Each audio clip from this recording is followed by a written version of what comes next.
Bienvenidos a la presentación del grupo 2 de la materia Procesamiento de Imágenes y Señales. Nuestro tema a desarrollar va a ser la cancelación activa de ruido. Para hacer este trabajo práctico, nuestro grupo quedó conformado por Sergio Perdichisi, Martín Zucotti, quien les habla, Emanuel Sedlar, Felipe Otero y Lucas Visser. Comenzaremos la presentación con una introducción, en la que daremos contexto y explicaremos cuáles son los temas que queremos tratar, cuál es la problemática que queremos resolver. Luego pasaremos al procedimiento, en el que vamos a hablar un poco de cuáles son los pasos previos para poder realizar el estudio y las distintas pruebas que queremos hacer. Una vez que pasemos esa etapa, vamos a ir a las pruebas. En total, evaluaremos 5 métodos distintos para cancelar el ruido a través de software. Y una vez que lo hagamos, vamos a extraer conclusiones en las que vamos a comparar los 5 métodos utilizados y otros métodos existentes que quedaron afuera del contexto de esta presentación. El objetivo de esta presentación es probar distintos métodos de cancelación activa de ruido. Pero antes de avanzar con el tema, debemos dejar en claro algunas definiciones. El ruido es cualquier perturbación no deseada presente en una señal dada. En procesamiento de señales, el ruido son los datos dentro de una señal deseada que no tienen un valor real. La cancelación de ruido consiste entonces en eliminar los sonidos no deseados mientras se mantiene el sonido de origen. Existen principalmente dos técnicas para cancelar el ruido, la reducción pasiva y la activa. Los auriculares que utilizan reducción pasiva de ruido a menudo usan material que bloquea algunas ondas sonoras antes de entrar en los oídos del usuario. Los mejores ejemplos de estos son los auriculares que cubren las orejas por completo. La cancelación activa utiliza métodos más complejos que analizaremos más adelante, pero la desventaja de la cancelación activa es el compromiso hecho en calidad de audio, así como en el precio. En teoría, el mejor enfoque para cancelar el ruido de manera activa sería tomar la señal de ruido, invertirla y sumar las señales de entrada e invertida de manera que se sumen deconstructivamente. Este es el enfoque básico utilizado para los auriculares con cancelación de ruido. El objetivo de este proyecto entonces es estudiar distintos métodos de cancelación de ruido por medio de software y su comparación con un hardware simulado. Se realizaron 5 pruebas diferentes. Para ejemplificar estas soluciones utilizamos MATLAB. Primero emulando un circuito de hardware, luego filtrando de señal no deseada por un filtro pasabajos, tercero realizando un cambio de fase en pi para invertir la señal del ruido, cuarto utilizando un algoritmo de mínimos cuadrados medios y por último un algoritmo recursivo de mínimos cuadrados. Para estos ejemplos utilizamos las señales de ruido que mostramos en pantalla, ambas mostradas en el espectro de frecuencias. La primera es una señal periódica de 1 kHz y la segunda una no periódica del sonido de una pistola de calor. Como señal de entrada utilizamos un archivo WAV con una voz grabada. En pantalla podemos ver la misma señal graficada en los dos espectros. El objetivo entonces era, luego de sumar el ruido, tratar por alguno de los métodos propuestos, obtener nuevamente esta función de señal o lo más parecido posible. Comenzando entonces por la primera prueba, utilizando MATLAB, emulamos estas posibles etapas en un circuito de hardware representadas por el gráfico. Primero, invirtiendo la señal de ruido de entrada y luego sumando la señal fuente que ya trae el mismo ruido a la señal invertida. No agregamos una etapa previa de amplificación del ruido, ya que en esta emulación no tenía sentido. Pero en un circuito de hardware real es necesario amplificar primero la señal de ruido. Como puede verse en la imagen en pantalla, el ruido no fue simplemente reducido, sino directamente cancelado. Se puede verificar viendo que la señal de salida es exactamente igual a la señal de entrada. Sin embargo, en el mundo real uno no puede simplemente multiplicar una señal por -1. Y en esta emulación tampoco está considerando el delay de la señal de ruido inherente al proceso de hardware. Este problema entonces será tratado con las siguientes pruebas. Para la prueba número 2 utilizaremos lo que sería un filtro pasabajos. Utilizando la transformada de Fourier se puede determinar hacia dónde convergen diversas señales. A partir de esta información se puede construir un filtro que elimine un rango específico de frecuencias. MATLAB posee para esto tanto la función de la transformada de Fourier como la de la inversa. Por eso es que para esta segunda parte y a partir del primer gráfico se puede determinar que la mayor cantidad de señal está contenida en frecuencias por debajo de los 2 kHz, que es lo que está marcado en rojo en la primera figura, en la de la izquierda. En función del análisis anterior, se diseñó un filtro utilizando la herramienta de Butterworth de MATLAB. eliminando así todas las frecuencias por arriba de los 2 kHz. Esta herramienta genera los coeficientes de la función de transferencia a partir del número del orden del filtro deseado y de la frecuencia de corte ingresada. El problema fue que al intentar filtrar el audio que contiene el ruido de una pistola de calor, el filtro falló debido a las bajas frecuencias del ruido que genera la misma. Tanto el audio como el ruido de la pistola de calor estaban presentes con una clara reducción del volumen. En cambio, al utilizar sinusoides de varias frecuencias como fuente de sonidos, el filtro pasabajo sí eliminó satisfactoriamente cualquier ruido por encima de los 2 kHz, pero esto en la vida real no sería aceptable para lograr una cancelación de sonido, ya que solo podría ser aplicado en casos puntuales y específicos.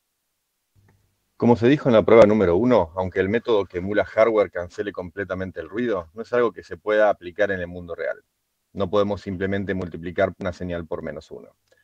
Lo que se puede hacer, sin embargo, para conseguir un resultado similar, es pasar al dominio de la frecuencia y agregar un cambio de fase de pi. Como se puede ver, la suma de una función con la misma función, pero con un cambio de fase de pi en el dominio de la frecuencia, dan como resultado una señal nula. Como podemos verificar tanto en los gráficos de la pantalla anterior como de esta, esto funciona tanto para funciones periódicas como no periódicas. Pero, ¿es así como funciona en el mundo real? El problema se da en que en el mundo real, cuando se usa un micrófono, se produce una demora en el circuito físico. Y como se puede ver en las figuras en esta pantalla, esto hace que la suma de ambas señales no sea una señal nula. Si en el sistema se pudiera estimar con absoluta precisión el delay que se producirá, este método podría funcionar, pero es probable que esto nunca sea así. Además, este método requiere que la señal de origen y la señal de ruido estén en canales separados, ya que de lo contrario, ambas señales serían canceladas. En los casos en donde no se considera el delay, los anteriores métodos pueden ser relativamente efectivos. El problema recae en que en el mundo real no se tiene la información necesaria para cancelar el ruido que todavía no se escuchó. Los filtros adaptativos, como el de mínimos cuadrados medios, actualizan sus coeficientes constantemente mediante el uso de algoritmos. El primer parámetro de entrada consiste en la señal deseada y un ruido determinado. El segundo parámetro de entrada es un sonido de referencia parecido al que está presente en la señal. La salida de esta función es el error de la señal de entrada, el cual consiste en esa señal con el sonido cancelado. El objetivo de este algoritmo es, entonces, encontrar los coeficientes del filtro necesarios para minimizar el error cuadrado medio de la señal de error.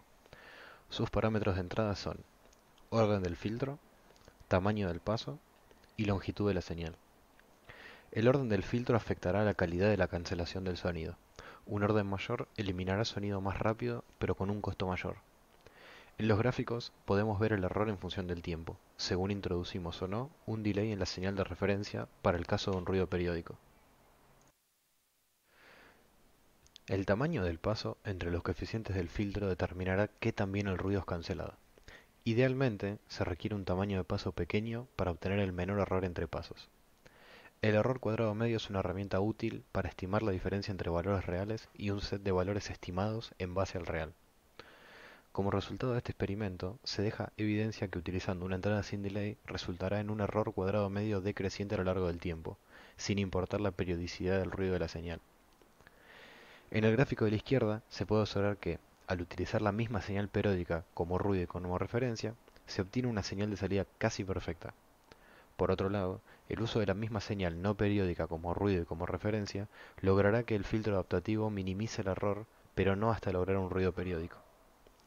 A su vez, si se utiliza un ruido de referencia no periódico y con delay como en el ejemplo de la derecha, el algoritmo LMS falla a la hora de reducir el ruido a una cantidad considerable.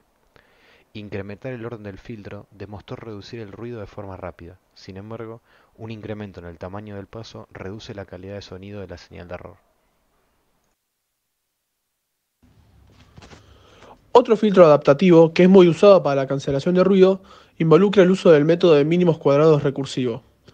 A diferencia del método anterior, el método RLS busca los coeficientes del filtro que minimizan una función de mínimos cuadrados lineales, ponderados en relación a las señales de entrada, en lugar de intentar reducir el error cuadrado medio. Este método es determinístico. En comparación con el método LMS, este es más rápido a costa de cálculos de mayor complejidad. Se puede ver que el método RLS resulta mejor que el LMS en la cancelación de ruidos periódicos. Con la señal sinoidal de 1 kHz, los resultados son muy buenos incluso cuando se tiene en cuenta un delay de 1 segundo. Para ruidos no periódicos, la situación es diferente.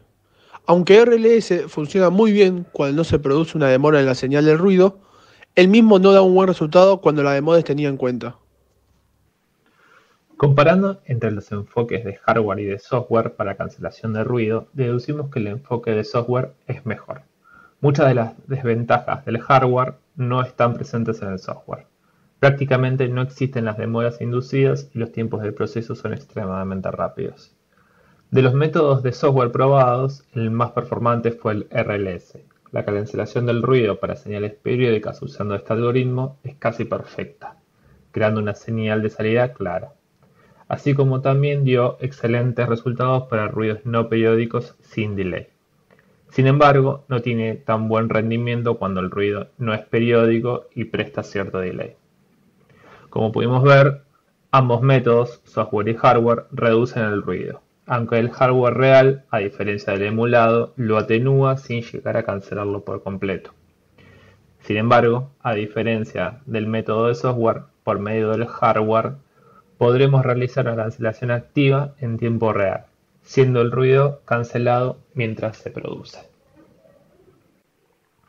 Queremos dar un especial agradecimiento a los profesores de esta cátedra y a las personas que ven este video. Muchas gracias.